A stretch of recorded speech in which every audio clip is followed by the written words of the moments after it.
Uono ndio unatengeneza matokeo kwenye maisha ya mtu. Uono ndio unaotengeneza somebody to be a billionaire. Uono ndio ambao unatengeneza somebody to be a millionaire. Uono ndio ambao unatengeneza somebody to be a prayerful. Uono ndio ambao unatengeneza somebody to be a big evangelist, a wonderful evangelist. Uono ndio ambao unaweza ukatengeneza somebody to be mtu wa kipekee iwe kwenye business. Uono ndio ambao unaweza ukatengeneza mama akawa mama, msichana akawa msichana, lakini akawa wa namna ya tofauti. Uono. Sema uono. Sema uono. Uono ndio ambao unaweza ukatutofautishia. Muimbaji, kuna muimbaji mwenye uono ambaye hajafanikiwa kuona vizuri katika kile anachokiimba, na muimbaji mwenye uono aliyefanikiwa kukiona vizuri anachokiimba. Kuna mwingine ataimba kama anaburudisha, lakini mtu mwenye uono maana yake atafananishwa na ule mtu ambaye ana mimba ndani yake, na sio tu mimba, ana nini? Ana utungu. Anapoimba, anapotamka maneno, atataka yale maneno yavae mwili. Unaimba unasema utawale Yesu, utataka hayo maneno yavae mwili, na yakivaa mwili lazima matokeo yatokee. Maana nakwambia uono unatengeneza matokeo, iwe kwa muombaji. Ndio maana nimekuambia mtu mwingine anaweza kaa naomba maombi ya siku 90, hauoni matokeo.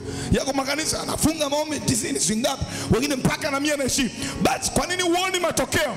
Uono wa yale wa zile prayer, uono hata wa zile scripture ambazo wanakuwa wanaomba. Unakuta muda mwingine hakuna utungu wa kutaka kile walichokisoma kitokee.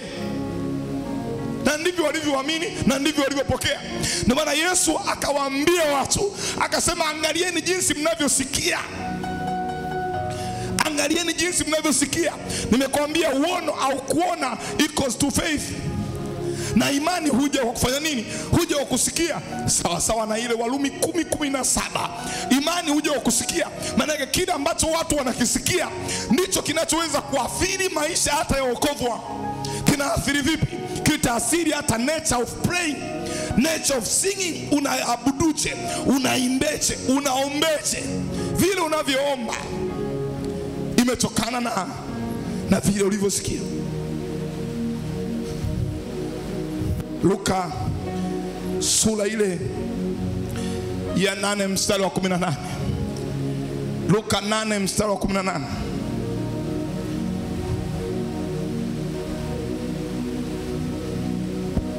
Luka 8 mstari wa 18.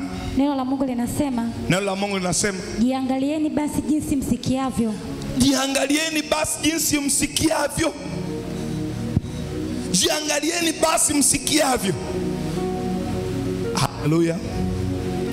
Tunayo neema ya ajabu ambayo Mungu anaiachilia katika siku hizi. Ninaamini kuna wengine katika mfululizo haya mafundisho, kuna mahali wanaelekea. Anasema jiangalieni basi jinsi msikiavyo. Uono hutengeneza matokeo. Kwa matokeo ya maisha ya mtu yoyote ambayo unayaona anayaishi yametokana na vile alivyoona, vile alivyosikia. Manake Yesu alikuwa anajua hatari ya kusikia. Ukikosea kusikia, umekosea matokeo. Na wengine wanakosea matokeo mpaka kufa kwao. Ndio maana kuna makaburi mengine ya watu waliookoka yanalia. Kwa nini? Kwa sababu yamezikwa na utajiri. Kwa nini yamezikwa na utajiri? Yalikosa ufunuo, yalikosa roho ya hekima.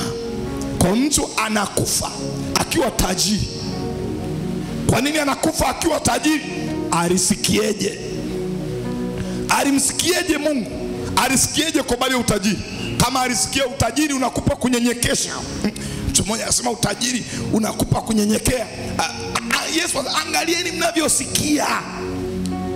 Wengi wamepotoka. Wengi wametengeneza matokeo kwenye maisha yao. Haijalishi mbinguni tutawakuta, lakini tunaweza tukawakuta wametoka kama Lazaro. Sawa, haina shida. Swala ni kufika mbinguni, haina shida. Lakini kwa nini ufike mbinguni duniani ikiwa umezulumiwa? Na kama kuna opportunity ya wewe duniani kutokudhulumiwa kwa kupokea tu revelation, kwa nini usipokee revelation? Kwa nini usipokee word of wisdom na ukaenda mbinguni kama mshindi kweli kweli? Sio kama mtu ambaye duniani ni kama vile anakimbia. Kuna watu wana maombi, Mungu nitoe duniani. Sikiliza, Petro alipokuwa anamwambia Yesu, tumeamua tukufuate. Unapomfuata Yesu, kumbuka aibu ziko. Kuna muda utaaibika kwa sababu ya kumfuata Kristo. Kuna muda mwingine vijana wanasema wanaenjoy maisha, wanatamka maneno ya ovyo, lakini wewe ndani unaugua kwamba mimi nakatazwa, siwezi kufanya hivyo. Kuna mavazi mengine vijana wengine wanayavaa, lakini wewe tu kwa sababu ya ulokole ni kama vile unanyimwa. Sasa Yesu, pamoja na hii misalaba yote hii, tunakufuata wewe. Kwa mbinguni ya duniani ndio tutaondoka kapa kapa, hatutapata chochote. Yesu akamwambia Petro, sikiliza, hapa duniani mara 100. Maana yake neno meaning ya neno 100, maana yake hapa duniani kuna ukamilifu, kuna utoshelevu. Kwa una uwezo hapa duniani ukaondoka as a giant.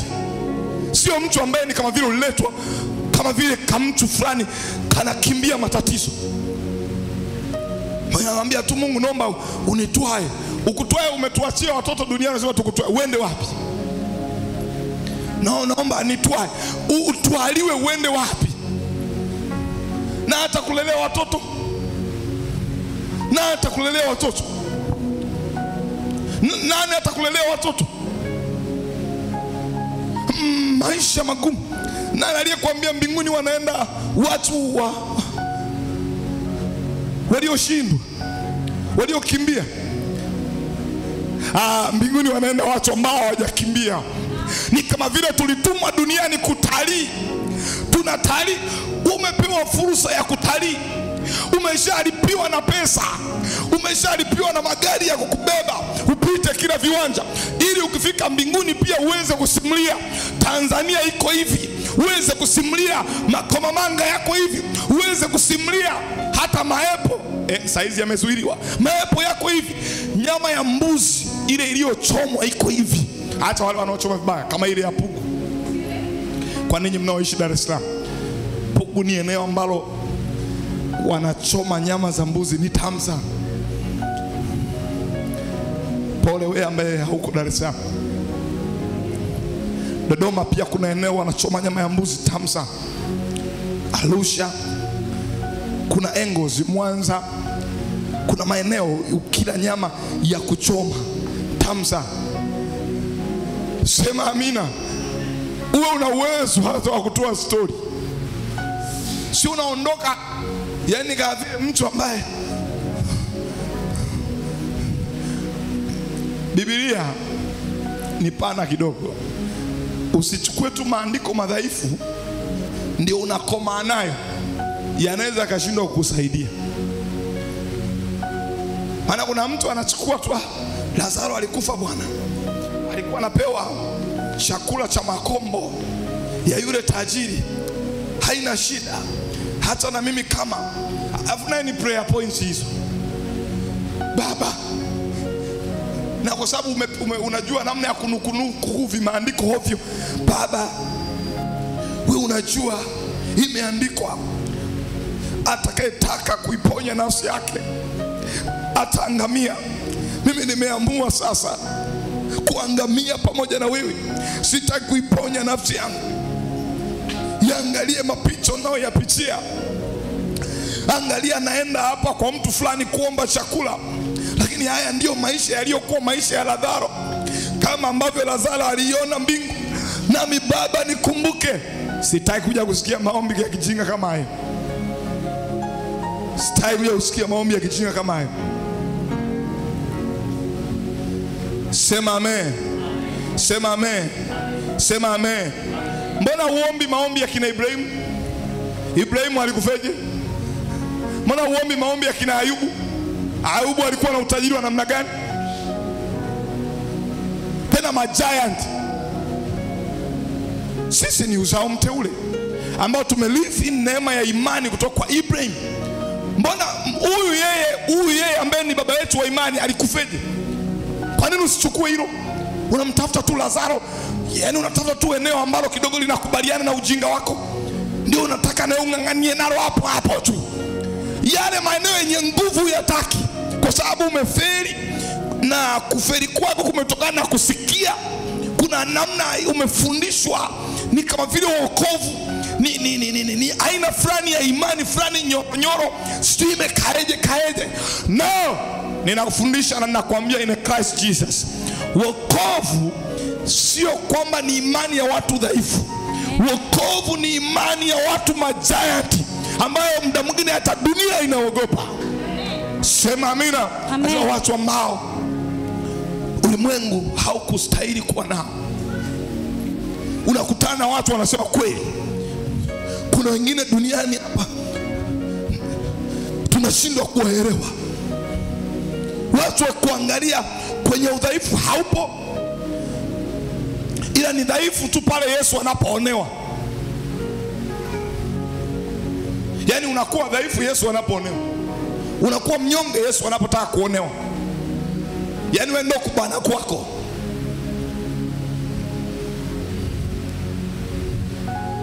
Lakini hauishi kama mtu ambaye yani tu anataka tu siku ziende haraka. Ziende haraka wapi? Umeshapewa miaka ya kutalii, umelipiwa kabisa na gharama za kutalii. Ni kweli dunia inazungumza, the Bible tells us sisi ni wapitaji kwenye hii dunia, sisi ni wageni kwenye hii dunia. Tumepewa magari, tumepewa na pesa na capital ya kutalii. Wewe uone watalii wanapoenda kwenye mataifa fulani wanakula maisha. Sema amina. Na sisi ni watalii kwenye hii dunia. Ndio maana ulipewa elimu, ndio maana ulipewa fedha ili zikusupport kwenye huu utalii, ili utalii wako usije ukawa wa huzuni. Yote haya unaoyasikia yanatokana na umesikieje. Umesikieje? Kwa unapofanikiwa kuangalia mfululizo wa mambo haya, utashangaa haya mafundisho yanabadilisha matokeo kwenye maisha yako.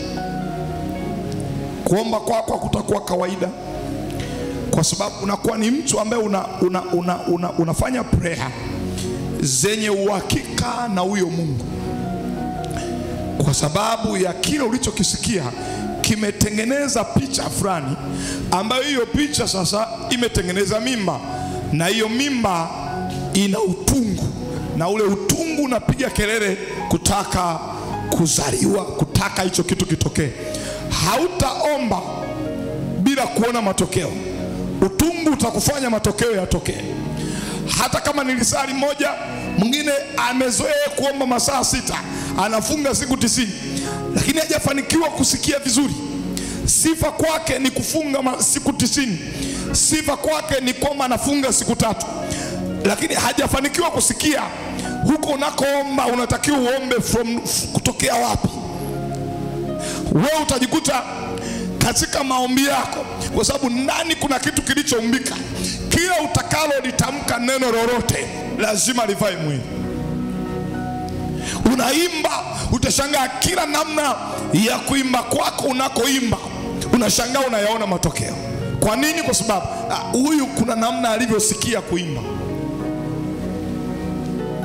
Yani kuna namna alivyosikia habari ya kuimba. Sema Yesu nisaidie kuyaelewa haya. Sitaki kuwa mtu wa kawaida. Sitaki kuwa mtu wa kawaida. Nataka uono wangu utengeneze picha kubwa. Utengeneze picha kubwa kwa habari ya wokovu na urithi wa wokovu.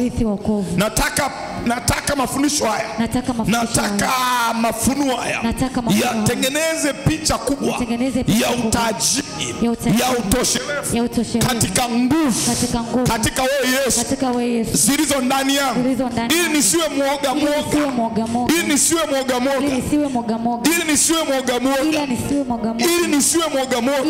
Wewe uliyesema nitakuwa mtu mkubwa, nione ukubwa kuanzia sasa. Wewe uliyesema naweza kuomba zaidi ya vile ambavyo nalikuwa naomba, nione hiyo picha ya kwamba naweza nikawa muombaji mkubwa.